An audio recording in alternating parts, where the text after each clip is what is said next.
Hey guys, so I found another relatively quiet street to make another video for you, and I just wanted to show you, this is just a random street in Vietnam, but it could be a street anywhere because all these streets are pretty much the same. So there's a shop down here and selling all kinds of stuff, and there's shops like this all over the place. There's one around the corner here actually, and over there the guy just has a bunch of things in his door, like next to his door, and the guy's sleeping. Maybe I can have a quick look. Let's see if you can. I don't really like annoying people though. So inside there, let's go to the fridge, and the guy's just sleeping basically. But I wanted to talk to you about how Vietnam does capitalism right. Even though it's a communist country and you see like communist flags everywhere, they actually get communism correct. And the way they do it, as far as I understand, and people can correct me on that if I'm wrong, but if you own a house, like say you live there, you own this house, your family owned this house for generations, you can just open up shop, whether it's a restaurant or a hairdresser or something like that. If you just want to have a fridge and you want to sell alcohol, or if you want to, sell packs of cigarettes, which in Australia you couldn't even do, you couldn't even afford to do. But so you got cigarettes there, if you can see. I think Camel advertised there right at the front. You can do that. You can do that here, and you don't even have to pay any taxes. It's considered kind of like a hobby. This is from what people told me. So until you start making money, until you're established, it's treated kind of like a hobby. So no one's going to kind of harass you for money until, like if you're there for a long time and the police notice you, you're going to have to pay like a little bit to someone. But in essence, if you're like if you're a good chef, if you're a good hairdresser, if you do massage really well, there's a lot of salons that people set up in like public places. Now they have these ones also. So this is a hair salon that's a bit more, done up. But I think it's also built out of a house. I think there's a house on top, and the person would be living upstairs, and they just start a salon downstairs. Now you can pay other people to do this as well if you don't own your own home, or if you wanna have your place in a better location and stuff. You can rent it out the traditional way. But if you already own your house, you can just you set up shop, and if you don't have like a front like that in the house, you can just set it up outside, and you can put put a little stove and start cooking. And I have a friend who's a chef, who's a really good chef in Australia.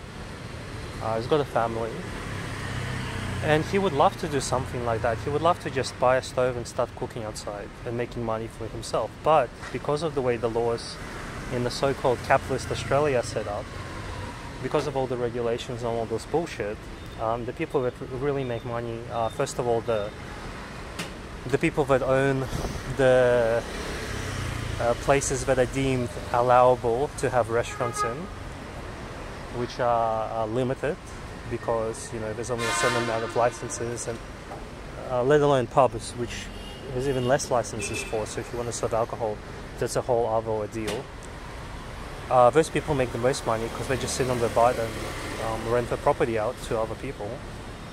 And of course the restaurant managers and owners who do take the risk, and a lot of restaurants do shut down, but they take the risk, they get the second most money. Now, a lot of those people do end up being chefs sometimes, but then you're taking a huge risk, and that's something my friend can't afford to do with the family, with the kids that he has. So unfortunately, even though he would love to have his own restaurant, his own freedom, he can't do that. He can't do that. He has to work for somebody else. Whereas if he lived here, he could have his own place, even if he bought it in not the best neighborhood. The other great thing about Vietnam is everyone rides scooters around. So because everyone rides scooters and not many people actually walk, it isn't a walking culture, it's a scooter around culture, the location doesn't matter that much. So once people know you make really good food, you can be like a little bit out of town, and people are just going to scoot up to you, buy your food and go home, or just eat it there on the street, which is another fantastic thing I hope Vietnam doesn't change. So that's just what I wanted to say, and I wanted to show you, because this does actually provide direct competition to the big stores. So you don't have you do have massive shopping centers, but they're not really like as frequent as they are in Australia. In Australia, you just have big, massive shopping centers where you can buy everything. Or you have like corner shops which are way overpriced because they have to pay insane amounts of rent. Whereas here, you can have, you know, a big shopping center somewhere, but why would you spend, you know, 3 times as much on water if you can buy it just here for a fraction of the price? These people are happy to make money off it. The customer is happy to get a cheaper discount.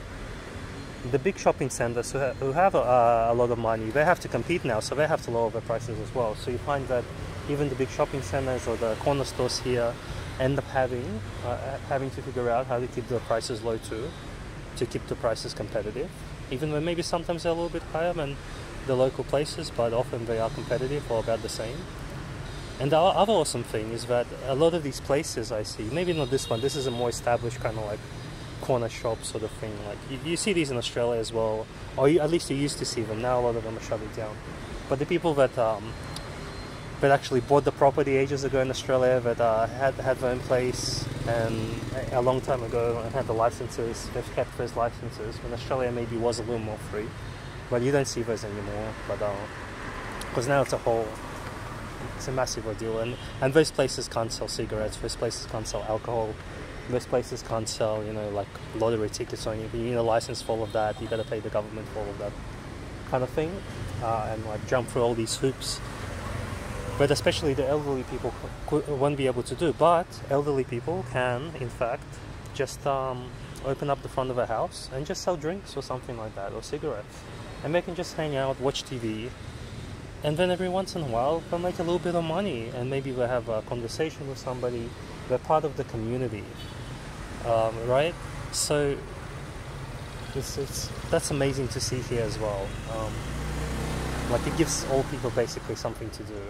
And it makes them, I think it builds up some self-esteem because they are providing a service to the community, you know, and they're making a little bit of money for themselves.